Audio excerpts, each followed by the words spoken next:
Now we've talked about minding about the mental health of the caretakers, and I find it wise out of us to discuss about what is the guidance of Islam when it comes to protecting other people's mental health.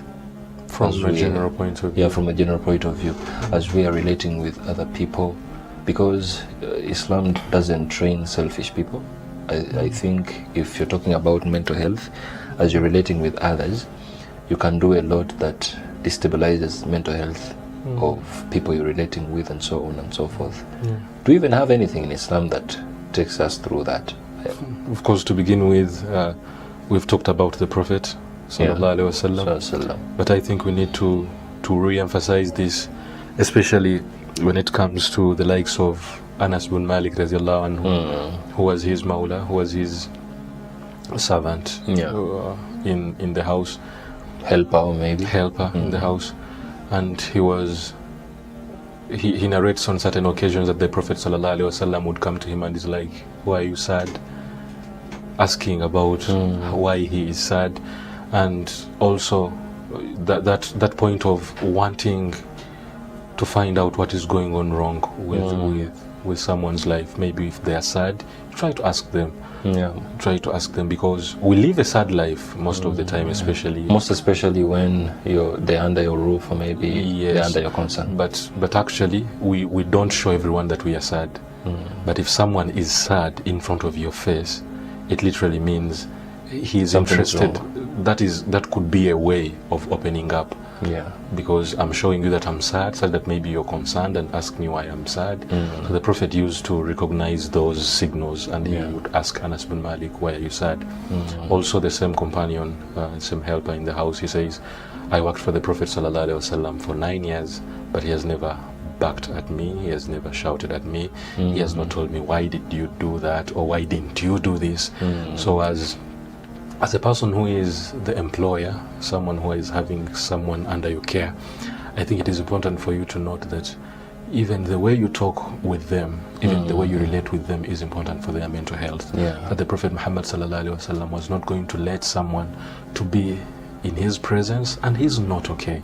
So Anas bin Malik was like, I wondered, don't you hear cases of the way the Prophet used to treat his helpers, like Zayd bin Haritha, who was given as a gift. He was also a servant, a helper in the home, but he was a servant, a slave. But even when his dad came to ask for him, he prioritized the Prophet sallallahu alaihi wasallam, because the way he used to protect him was exceptional, that I would choose the Prophet 100 times over my dad. I think a great lesson there is when Anas bin Malik is like, Prophet never backed at me.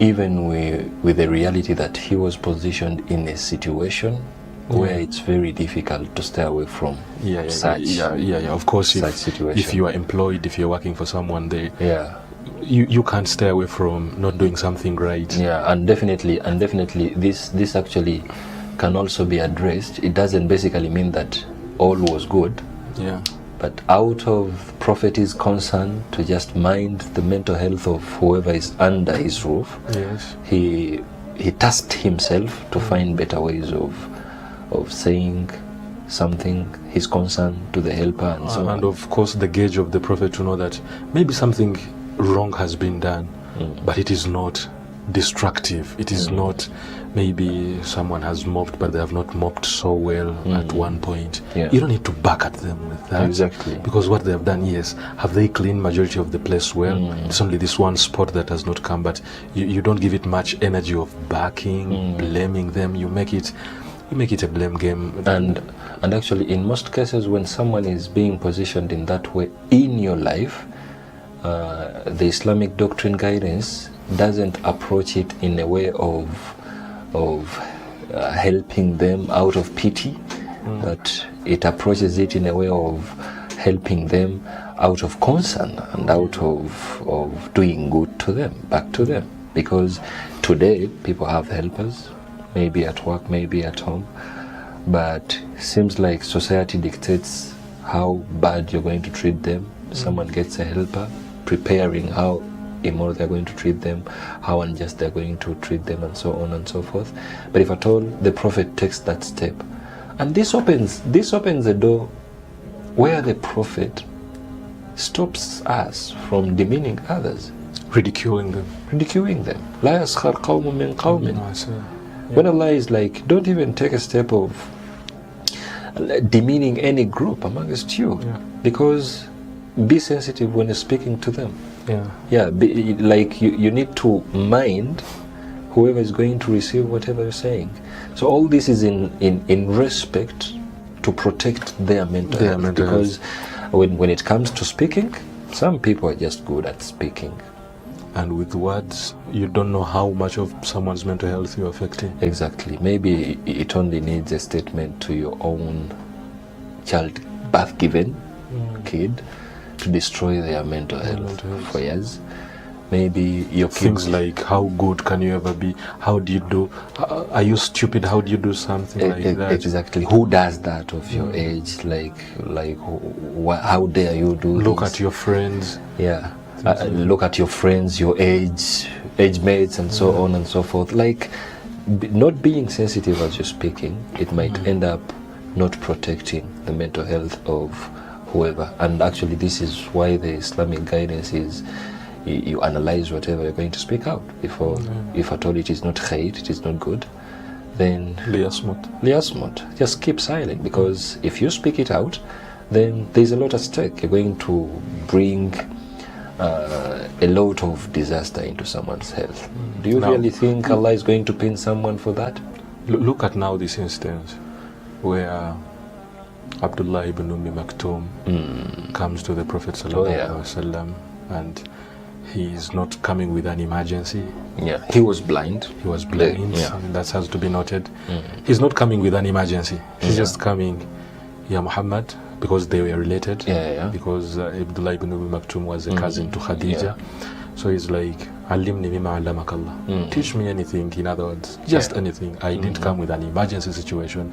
So the Prophet is busy dealing with the high-ranking men from among the non-believers, the disbelievers, and he's like trying to address a matter to them.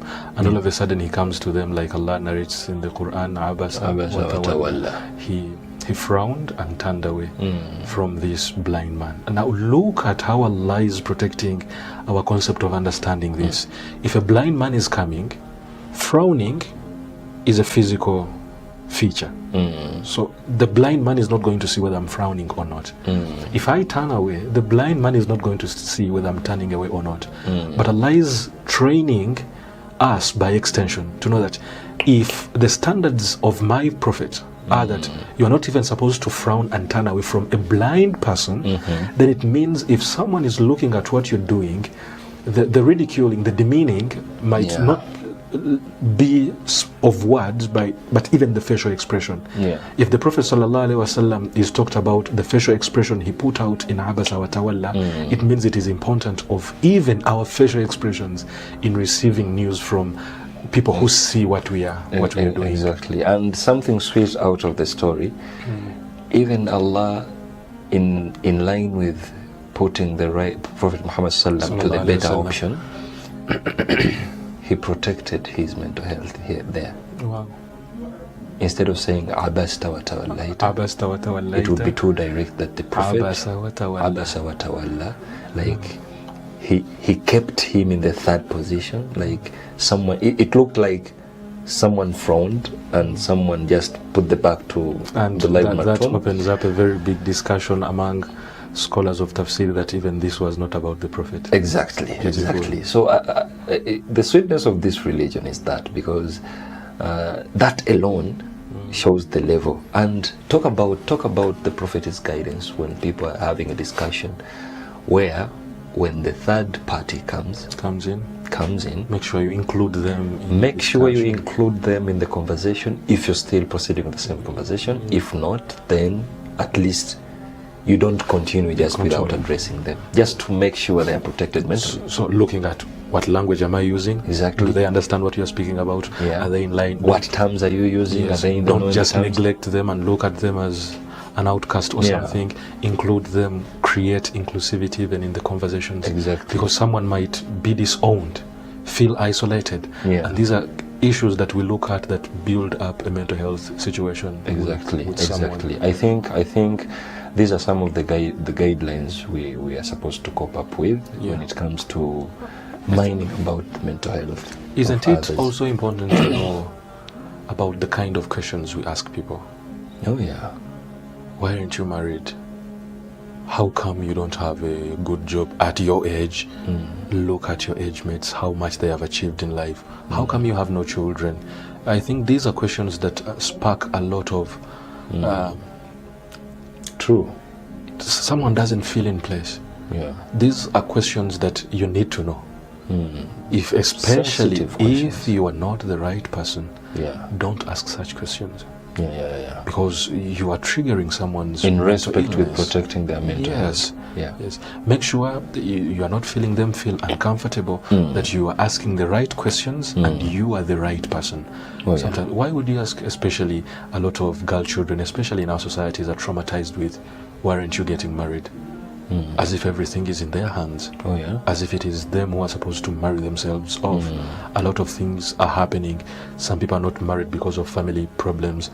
Some people are not married because they're not finding the right person. And this is causing them mental disorders and mental illnesses. And all of a sudden, out of the blue, you rise up and you're like, why aren't you married?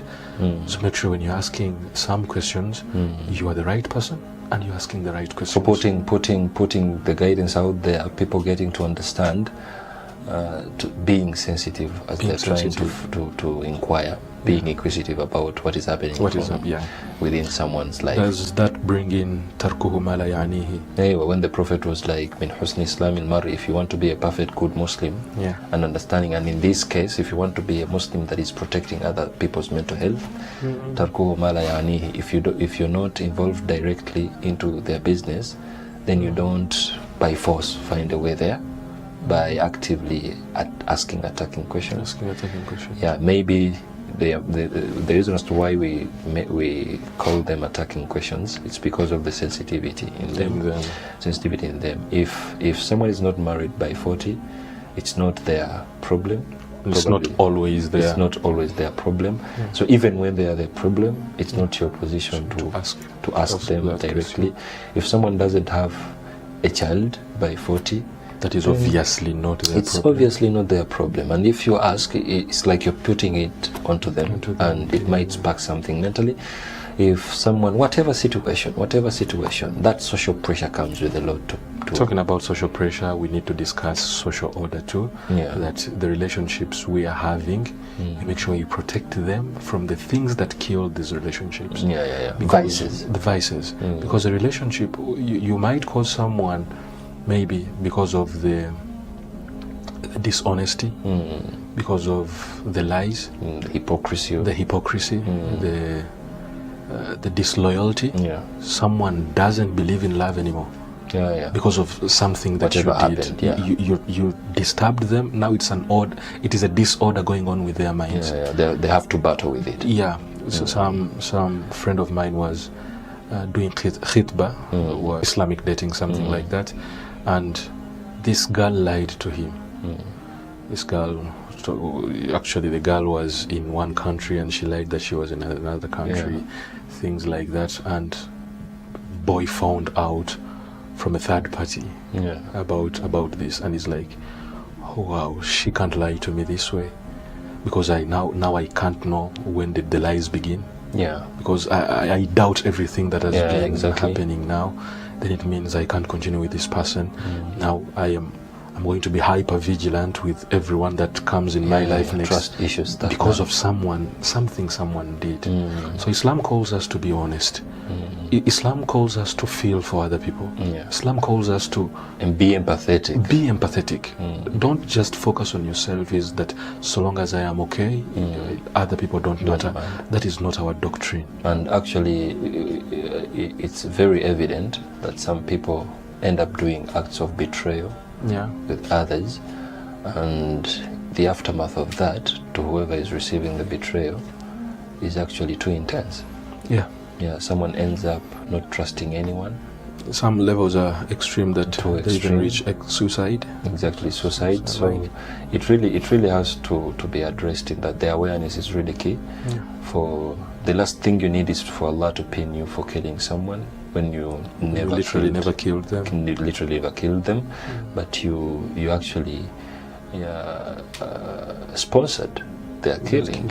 And I believe when Allah is termed to be the just, the most fair, I think I can't run away with such if at all I never kept myself in position. And I think with that, the physical killing is bad, but killing the spirit is worse. It means if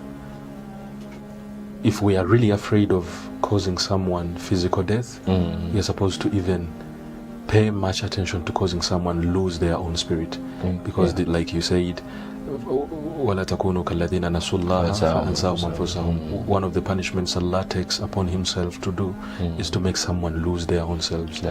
So sometimes Allah sends these mental illnesses as a punishment as a result of us forgetting Allah subhanahu wa ta'ala. So imagine someone losing their self, and Allah doesn't choose a slight punishment. That punishment becomes heavy. Now imagine if you are the one causing someone a mental illness. Imagine someone losing their lives just because of a statement you said out. Imagine someone ending up being the worst of themselves just because of a statement you said, that they are going to take ages to heal from it. And I think this will position each one of us to make sure we mind people in our circles about their health mentally. You know what to say, when to say it, and to whom you're saying it, and in what articulation you're putting it out to them. Yeah.